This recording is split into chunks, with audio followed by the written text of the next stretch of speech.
সারা বছর আপনি ইবাদত করলেন, হাসরের ময়দানে যখন আপনার আমলনামায় আপনার হাতে ধরিয়ে দিল, দেখতেছেন সেখানে কোনো নেকি নাই। হ্যাঁ, কেন জানেন?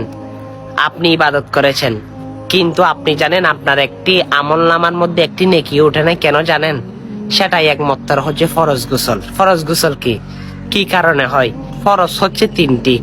হ্যাঁ, এক হচ্ছে গড়গাড়া সহ 3 বার কুলি করা এবং নাকের নরম স্থান পর্যন্ত পানি পৌঁছানো। আর তৃতীয় হচ্ছে সমস্ত শরীর উত্তম ভাবে ধৌত করা। হ্যাঁ, ফরজ গোসল কেন করতে হবে? 4 কারণে ফরজ গোসল করতে হয়। 1, অবশ্যই বীর্যপাত বের হলে অবশ্যই শরমের কিছু নাই, লজ্জার কিছু নাই, শিখতে হবে। দ্বিতীয় হচ্ছে সহবাস করলে বীর্য বের হলেও না হলেও অবশ্যই করতে হবে। হ্যাঁ, তৃতীয়ত হচ্ছে মেয়েদের হাইয়েস্ট নেফাসের সময় শেষ হলে। আর চতুর্থ হচ্ছে নব মুসলিম মানে যদি নতুন ইসলাম ধর্ম গ্রহণ করে।